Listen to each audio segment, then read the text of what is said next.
We'll see how people follow. All right, I'm going live. Sure.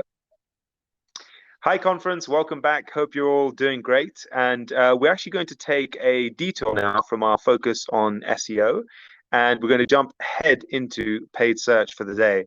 But like Nikolai's talk we had a bit earlier today in the morning on the current state of organic search, going through some of the sort of technical details, this next talk is going to do very much the same thing, but for paid search.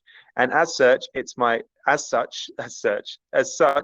pleasure to introduce Mr. Greg Holland from Impression Digital. Now, Greg is a key part of Impression's paid media department, and he has experience advising clients all the way from small budget SMEs to multi-million pound campaigns for large brands. So Gregory's talk is going to apply to everywhere, every person that fits, around that spectrum. And he's going to focus on the events of the last few years, how these have shaped the paid search landscape right now, as well as some of the important trends taking place in the future and currently that you need to stay on top of. Please join me in welcoming Greg Holland. I leave the room to you. Thanks for sharing what you have with us today. Nice. Cheers, Larry. You've stolen the first couple of slides of my presentation, so we'll skip those pretty quickly. No, I'm only joking. It was an intro to me. Yeah, good afternoon, everyone. Or good morning, depending on where in Europe you're watching. Either way, happy Thursday, and thanks for coming to my talk on future-proofing your paid search. So yeah, like Larry mentioned, I'll be talking about kind of some of the trends which have happened over the last year, and then more importantly, some of the things that are coming in 2022 and beyond, and what we can do to adapt and kind of stay ahead of the game and make sure that any shocks to the system aren't shocks to our system when they come. Cool. So yeah, like I mentioned, I'm a paid media lead at Impression, which is based in Nottingham in England. If you want to kind of reach out to me after this talk and discuss any of the ideas or the topics which I'm going over today, then you can contact me on any one of these three channels. So there's my Twitter handle at the bottom there, @GregPPC, not to be confused with my rival PPC Greg. There's my LinkedIn, which is just my name. And then if you want to be really invasive, then there's my actual work email as well, if you just want to go straight to the source. So yeah, my experience is kind of nearly 5 years in paid media, so specialised in search, display, video and strategy. I'm a manager in a team which has recently won a fair few awards now. However, I couldn't attend any of the actual award ceremonies, so there's no point really, is there? And a quick fun fact about me is that I love pina coladas and getting caught in a good old account restructure. So enough of that nonsense. Yeah, I'll be going over what's changed, things to be looking out for, and then what that means for structuring our search campaigns in 2022 and 2023. And hopefully, I won't be back next year, because the stuff that I'm talking about should kind of get us in a good place for the next few years. So you'll probably see me in a couple of years with some predictions based on that anyway. Cool. So what's happening, or as I like to call it, I really miss broad match modified. Cool. So we'll start with kind of how keywords have changed over the last year or the last couple of years. The biggest one being in July 2021. The broad match modified keyword was merged with the phrase keyword to form something called the updated phrase. Essentially means that Google has a bit more control over what queries your ad will show for. However, anyone working in PPC on a day-to-day basis probably has realized that BMMs are a lot better than phrase, and as a consequence of having to find a new way to grow your account sustainably, there's been a reintroduction of something which I like to call bums. However, you might know it as broad unmodified or pure broad. It's something which I use, and internally, I don't think I've ever said this word to a client, so apologies if there's one watching this talk. So pure broad or bums are kind of keywords which previously were red flags in accounts. You just definitely would not use them, but with the discontinuation of BMMs, they've become more important in your paid media strategy, and they can perform really, really well under the right strategy. So if you're using a conversion-based bidding model rather than a visibility-based bidding model, and you've got a decent amount of data, then it can be really good because it can match the intent, and the intent and context is a really important theme of this talk. But it can match the intent of the query based on the user signals and can drive some really, really excellent incremental growth, especially in kind of e-commerce accounts where the synonyms around words quite broad. If it's like a SaaS, so software as a service, then usually the intent is pretty specific and they don't work quite as well there. So I'd say it's something which has been around for a while, but it's something which is very much a front and center in kind of what's changed and how we adapt and grow our accounts going forward. Related to that is search queries were back at one point, and then they weren't, and then they were again in September 2021. So Google couldn't really make up their mind whether they wanted us to see search query data or not. At the moment, we can. However, there are still it still does not show queries for volume terms that which don't meet the new privacy threshold, but it does show impression data for. So it doesn't show impression data for things that didn't get clicks, for example. And then kind of at the end of February 2022, search terms prior to September 2020 that didn't meet that new privacy volume threshold were removed. However, it's pretty minor and shouldn't really affect your performance decisions.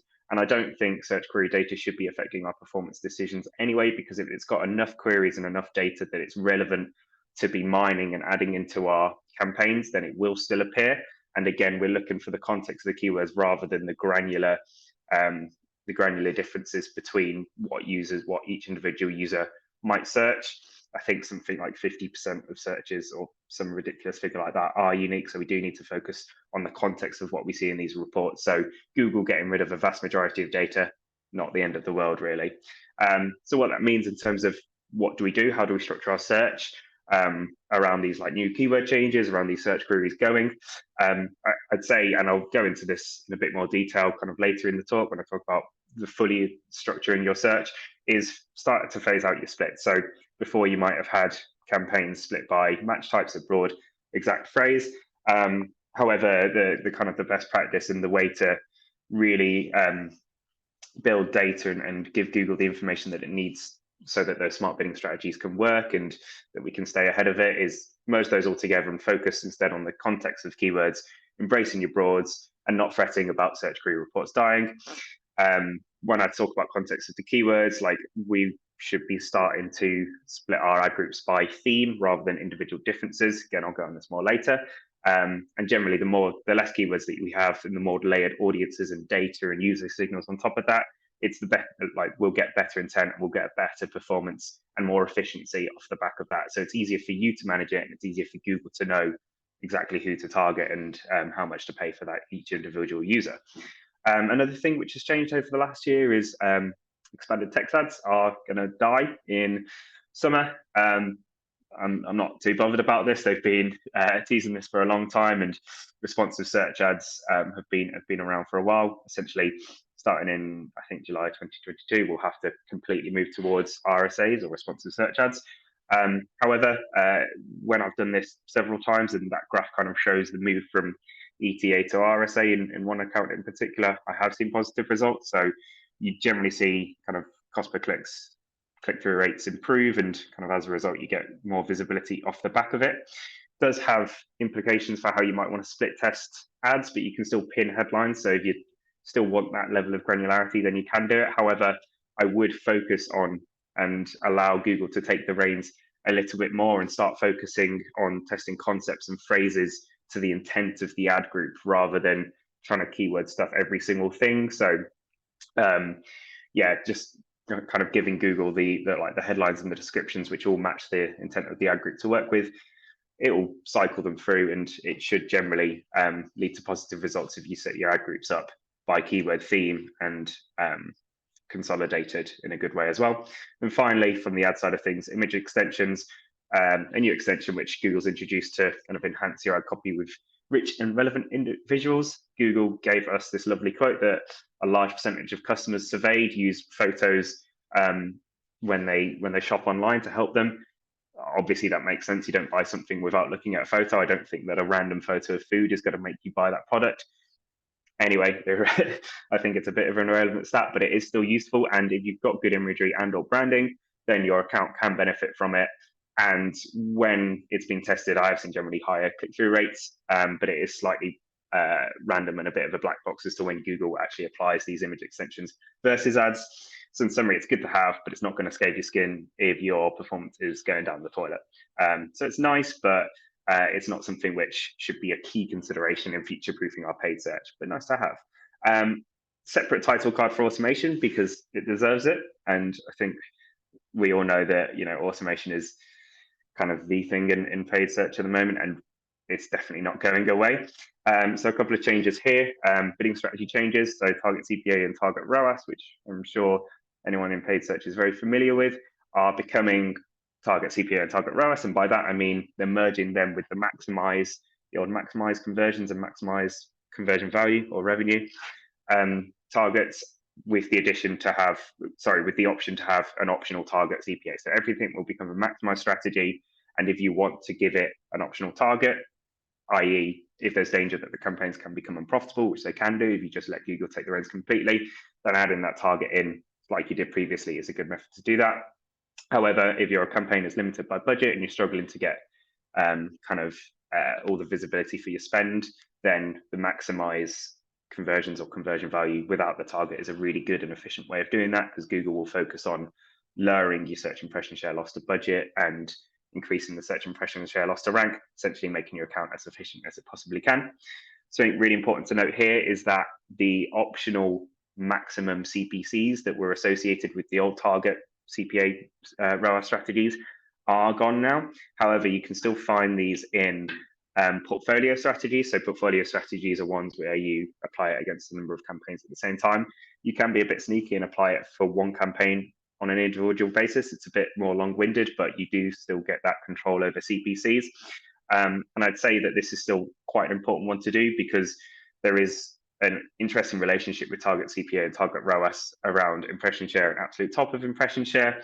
The example here that I've got is where I've actually increased the target CPA but lowered the max CPC in my portfolio strategy, and as a result, you can see in search impression share kind of went way up, absolute top impression share, so position 1 went way down, and as a result, kind of CPA went down as well, and conversions increased off the back of it. So Google doesn't know everything. There's still that contextual element that you need as the manager of the account to know, actually position 1 isn't profitable for us. Let's add a max CPC in and go from there, and you'll see good results off the back of it. And then finally, something else which was been introduced over the last year or so is something called seasonality adjustments. So these were introduced for periods like Black Friday or Christmas, where you see kind of vast changes in conversion rate on a very short, quick basis. However, I like to use this if my campaign bidding strategies aren't learning quickly enough. For example, if it's still spending the same on a weekend, but the actual intent over the weekend changes completely compared to the weekday, which you would see in a lot of B2B, and the opposite for B2C as well. So what I do, what I use these for on some accounts is I use them for kind of weekend adjustments, because we can't really do ad schedules with bidding strategies anymore. So anyone using kind of like day of week or hour of day bid adjustments, unless it's minus 100%, it won't do anything. Seasonality adjustments is a good and quick way to get around that. And it basically tells Google what you expect the conversion rate to change by, and it will bid more or less aggressively as a result. So for example, my low performers on Saturday, I think they're going to do half as well. So I've got a minus 50% expected conversion rate adjustment. And straight away, Google learned that the weekends weren't as good, and we haven't really had this problem anymore. So a few changes around automation. However, there are a lot of things to be looking out for. So coming up on your left, we have, first of all, good old Performance Max. And I say good old, but it's not, it's good new Performance Max.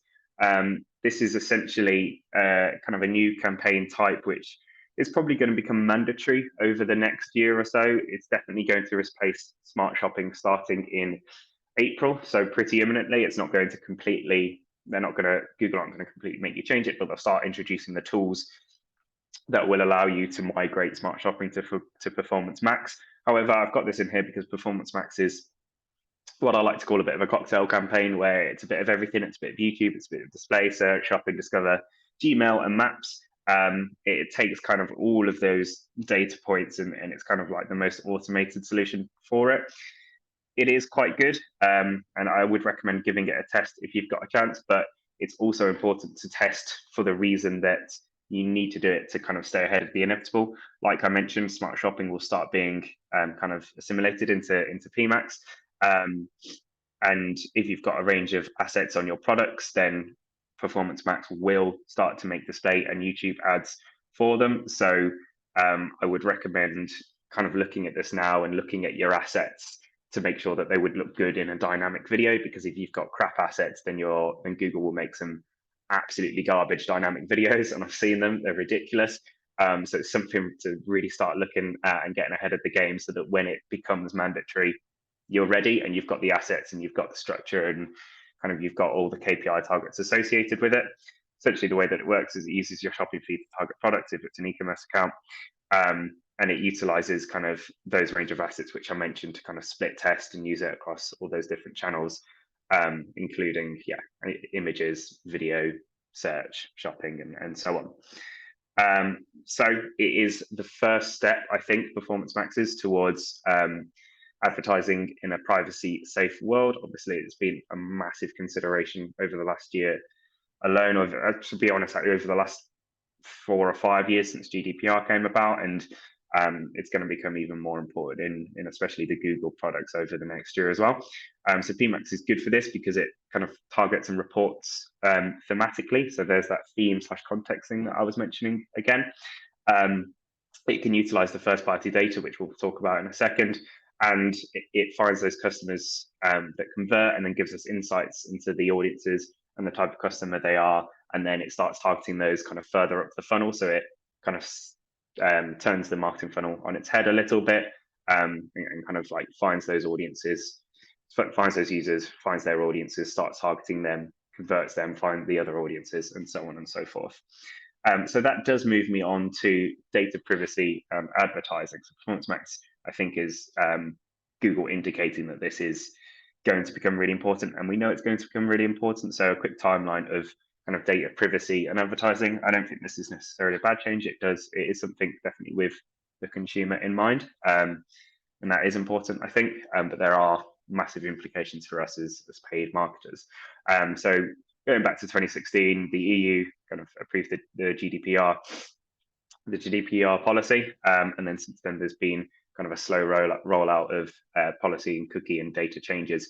Since then, big one in March 2020 was kind of the iOS update. And any of you running social campaigns will probably, have had a lot of headaches over this. So now it's our turn from the PPC side of things. So Google announced kind of like a privacy sandbox, promising to bring an end to ad tracking cookies into 2021, and have announced that at the end of kind of 2023, they'll be gone completely, but it is a phase out over that period. So there are things that we should be looking at kind of right now, I think, and definitely to kind of get integrated within your accounts over 2022. So we're in a good place for when these cookie changes do actually become really, really important in 2023 or late 2022. So some ways that we can adapt to the loss of cookies is building out our first party audiences. So obviously privacy kind of at the forefront of people's minds. It does restrict how we can target users. So we need to start building out our first party data as a method to derive insights from it before we start losing that targeting data. Another one which is really important, and it's probably another session that we can focus on, and shameless plug, but Impression are doing a session on Google Analytics 4 coming up in a few weeks. But setting up Google Analytics 4 is a needed measure to ensure that our profitability is maintained, so that when it becomes compulsory in July 2023, if we get it integrated before July 2022, then we'll have that year-on-year data, and we'll have that accurate year-on-year comparisons in a cookieless world, that we can accurately say year-on-year we're doing worse or better, and there isn't the kind of the question mark of, oh yes, but we've lost data since then. So really, really important. So what could we lose? Audience targeting, detailed customer journey data, and detailed conversion attribution. So all obviously really important. So while the rate of change in Google Ads is really fast, they kind of all require a lot of changes in data to improve. Performance Max being a really good example of that. And therefore it's really important to make sure we're maintaining this data so that we're not losing out and kind of staying behind the curve on that. So how do we adapt? I've mentioned first party relationships, so acquired hash data, so privacy safe method for strong attribution and customer journey information. Implementing something called enhanced conversions, which I'll go on about in the next slide, is a really good method for it. And then using automation to our advantage. So machine learning can take advantage of the first party data that we've built out and kind of use that information to kind of do the audience targeting off the back of that and make it kind of quite efficient in the way that it models the conversion journey and the user journey from the back of that, and obviously performance max at the same time. So enhanced conversions is one of the first party data solutions. So it's essentially a method that you can kind of change the conversion goals on the Google Ads account. It requires a couple of changes on the site. So for example, a user without third-party cookies, which they won't have, converts on your website. We have this first-party data to this user is sent to Google, which Google then matches up with Google's own first-party data through its own platforms, and that results in usable, privacy-safe attribution data for reporting, optimization, and targeting. So it's definitely a really strong thing to do kind of before it becomes compulsory, but it's also really good kind of to do at the moment because it gives better attribution for kind of like broader things like YouTube and maybe things which are a little bit more upper funnel than your basic kind of branded or high intent non-branded search. And then the other one being customer match. So this has been around for a while, but essentially it's just a method of collecting first-party data, which I've already mentioned. So it helps us build deeper relationships with our existing customers as well as acquiring new ones. So we can use this data to find similar audiences off the back of it, and then we can use those signals in automated bidding and build audience strategies which are scalable and still profitable in a changing world. What we can do from that, like I mentioned, is expanding that intent. So we're identifying target audiences, we're analyzing the behavior, we're finding similar and lookalike audiences off the back of them. They convert, we identify the audiences which those users are a part of, we start target them, we build similar lookalike audiences, they convert, and it goes round and round and round. But it's just something which is really important consideration to get in place quite soon.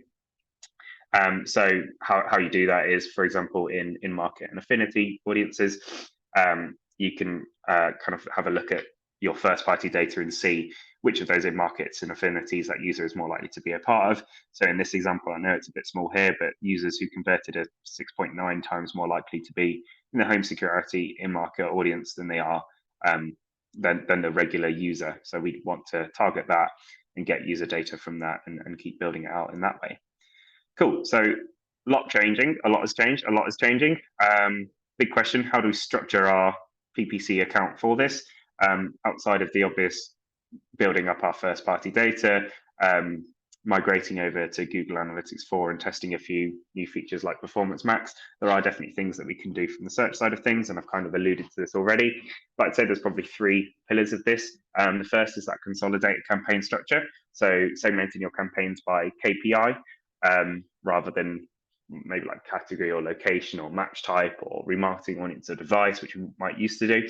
But segmenting them by KPI allows your budget to be applied on a priority basis, and allows kind of individual strategies to be used depending on what your business goal is. Our ad groups should be then split within that. Our ad group should then be split by the keyword context, so that we can prove our ad relevance. So using that RSA method, which I used before, and focusing on the intent of the keyword and how to deliver the right ad and the right page to it, rather than focusing on individual differences and granular differences in kind of the search term off the back of that.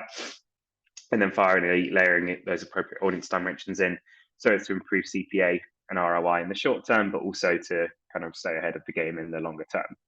So a slightly bigger example of what I showed before. This is what we might have had before, and really we need to be moving towards a consolidated structure now.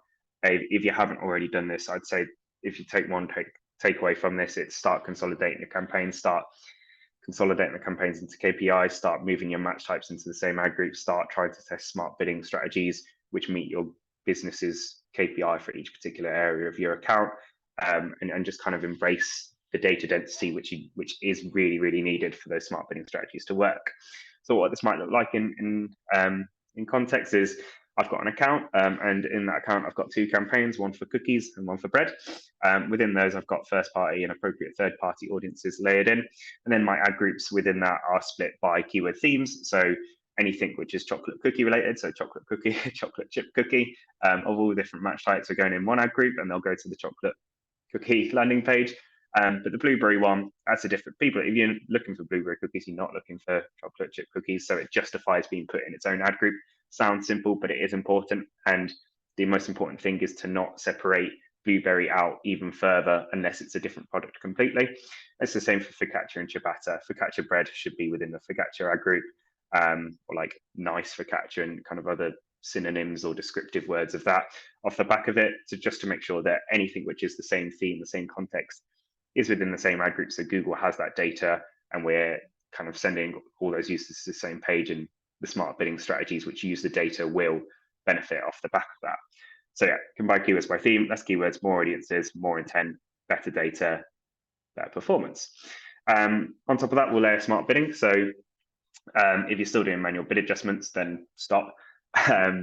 So Google's smart bidding takes so many more considerations than a human can possibly deal with at once. So there's probably over 100,000 bidding signals for each query, kind of all the time in every single auction. Sounds a bit ridiculous, but if you think about it in terms of kind of which keyword it matches with, what device, what language, what location, what operating system, browser, the actual query, the time of the day, so forth and so on. You really need to be layering this into our campaigns. And if you structure it in the way that I've suggested, into data dense things, then it works really, really well.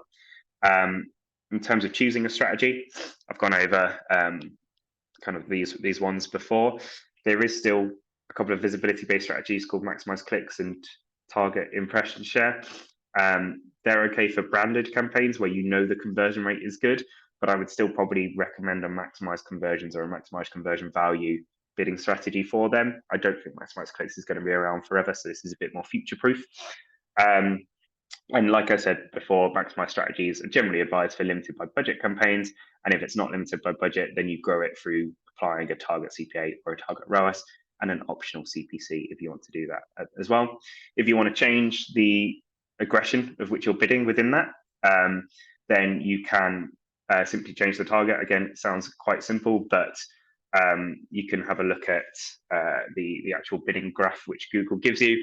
And for example, in this one, I can see that if I change my CPA to £9.93, then for £600 less, I will only get 95 less. Only 80 something less, 89 less conversions.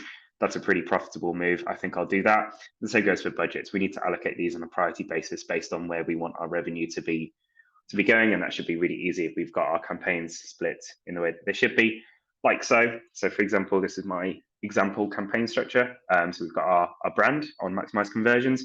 We've got our ad group, my fictional company, Cookie Kitchen. We've got all our match types in there. We've got our exacts, our phrase, our bums or our pure broads. And then against that, we've got the RSAs, the audiences, and the relevant landing page, the home page off the back of that. Apologies if you actually have a business called Cookie Kitchen. I didn't look this up beforehand. I'm sure it's fine though. And then on the non-branded side of things, I've got my cookies campaign. My bread campaign will be a different one because it's a different KPI, different profit margin. And within that, I've got a target CPA strategy. And then my ad groups are split by chocolate cookies, which includes all the match types, our chocolate chip cookies as well, because it's basically a synonym. It's the same theme, it's the same intent. There's RSAs and audience and our chocolate cookie page. Blueberries on the similar sort of vein, but a different ad group because it's a different landing page and different copy is needed for that. Cool. So finally, how does this affect those changes which I was talking about in the PPC landscape? So grouping match types together due to the lack of variance between them as well, actually. It kind of eliminates having unnecessary double serving and diminishing data. So instead of having the same keyword in several different ad groups, and really they're starting to perform very, very similarly. Embracing your pure broad or bums within smart bidding, so as to kind of achieve the performance and the growth of the account in a fairly sustainable way.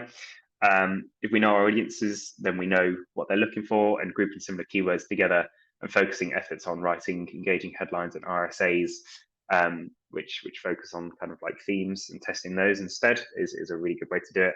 And then that data density within the ad groups provides Google with the data to do the work rather than us, and we can focus our efforts on more contextual tasks. And safeguarding against further changes in those keywords. DSA campaigns, haven't even mentioned those, but they are a really important way. They essentially work in a similar way to kind of the pure broad keyword, where it looks at the content on the site. So all you SEOers, all the hard work that you're doing, it will impact the efficiency of the DSA campaigns which we'll be using, and they're going to be around for quite a while, I think, as well. I think they're more sustainable than keywords, perhaps in the very long term. Automated strategies, if we got those, then changes and shocks to the system shouldn't be as detrimental, because Google knows what your target is, and it's already got that backdated data to say this is changing, but it knows that those changes need to be made in a way that your KPI is still hit. So having your smart bidding and your data dense campaigns will work for those shocks to the system in the long term. And then, so important, create that rich first party data and those audiences, so that we can look at kind of high intent prospecting audiences, expand based on similar audiences off the back of that. And then it's going to be really important as the PPC becomes ever more contextual, which it will be. And yeah, I'm certain this is the future of PPC, where we start to target almost audiences in the same way as display and maybe social, in a lot more than we are now with keywords. So really important to get ahead of the game.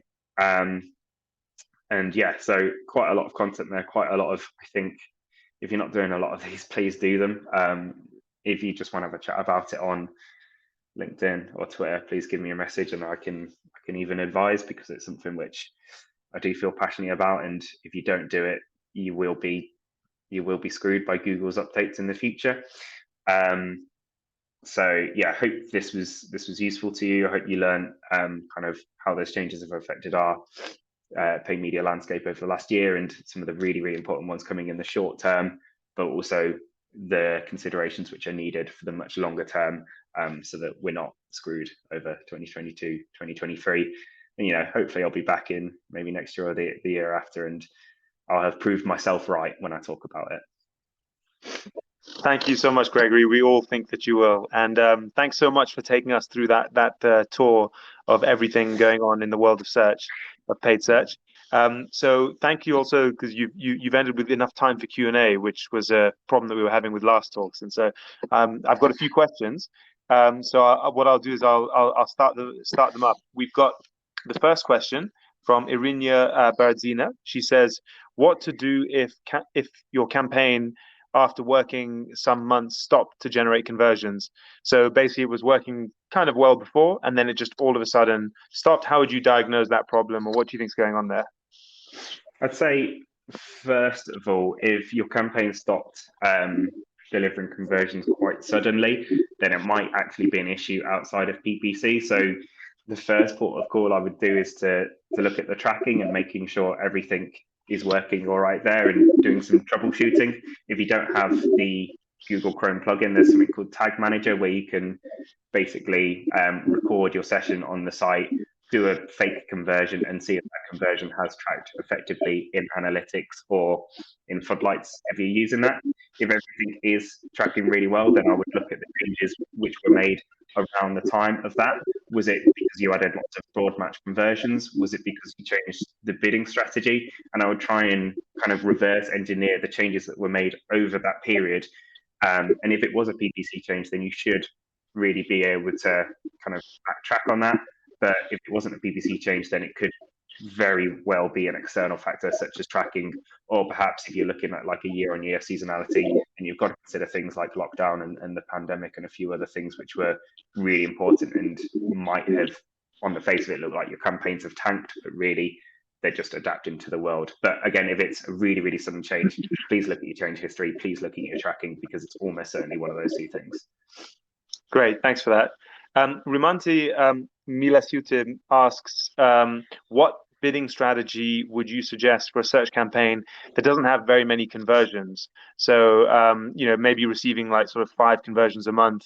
It's a real estate niche she's talking about, but she's sort of coming from this saying that the conversion bidding strategies, like optimizing what Google's doing for conversions, if you don't have enough data, isn't a good place to start off. So what would you do when that's the case? Yeah, so I think there's probably maybe three things that I would do here, and hopefully one of these will be an actionable one for yourself.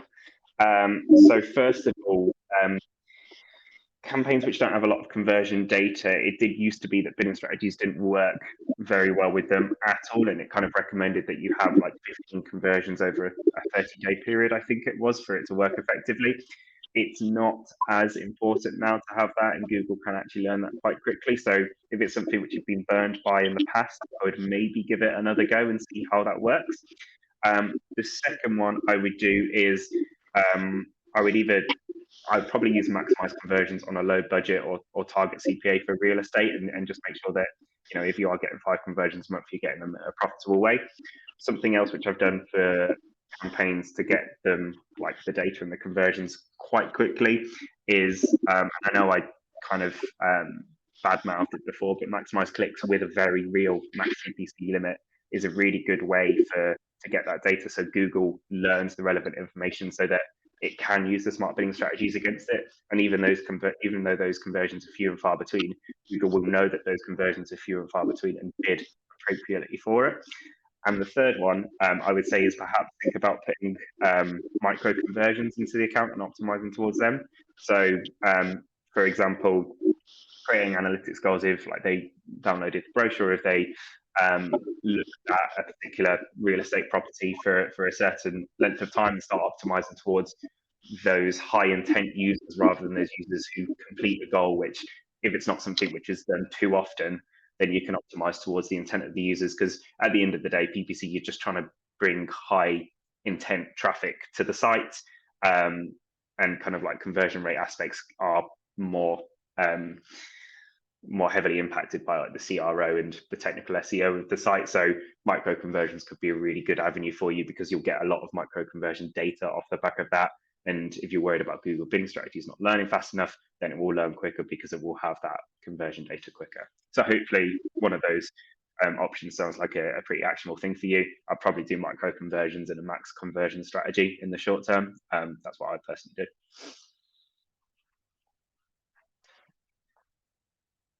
Oh, I can't hear you, Larry. Sorry, muted, as you would. So the next question from Bob, about enhanced conversions. So about importing offline conversions. So do you feel like the more data we can provide to Google, the better? And how do you handle offline conversions? Yeah, I actually did have offline conversions in the talk at one point, but I took it out for time considerations. Apparently, I just went through that very quickly, but offline conversions, absolutely a really important thing. If you think about it, offline conversions are a method of the first-party data, which I was talking about, and building that out. If you've got the capabilities to put offline conversions back in and optimize towards the quality of the lead, which I know it's really good for, then yeah, absolutely, by all means do that. Yeah, it's a really valid question, and yeah, if I do this talk again, I'll include a slide on it because it was originally in there. But yeah, it's definitely a method of first-party data. It's just a method of first-party data.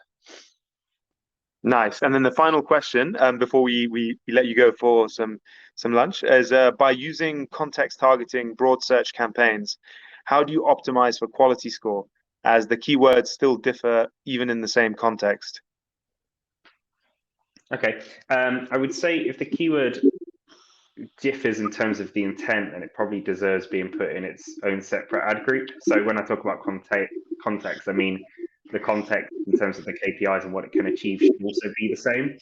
In terms of optimizing for quality score, classic, I love a bit of quality score, and I think it's a metric which has taken a bit of a backseat over the last couple of years while automation has become more prominent. But optimizing quality score and kind of the efficiency of the site is going to be more important as things like CPCs rise and the market becomes more competitive as automation takes more of a front seat. So in terms of optimizing for quality score, if you've got your keywords grouped by theme, context, within what the user's trying to search for, but also the KPI as well. So for example, chocolate cookies and chocolate chip cookies, you'd assume they would perform the same. If people are looking for like meter long chocolate cookies, different KPI, different ad group.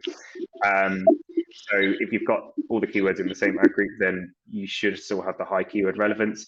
Within your ad copy, I talked about the RSA kind of focusing on optimizing towards the themes in there, and Google will start to rotate them and start to pin the headlines and descriptions in an order which will benefit with the highest kind of the best cost per clicks and best click-through rates, kind of as a result the ad relevance off the back of that.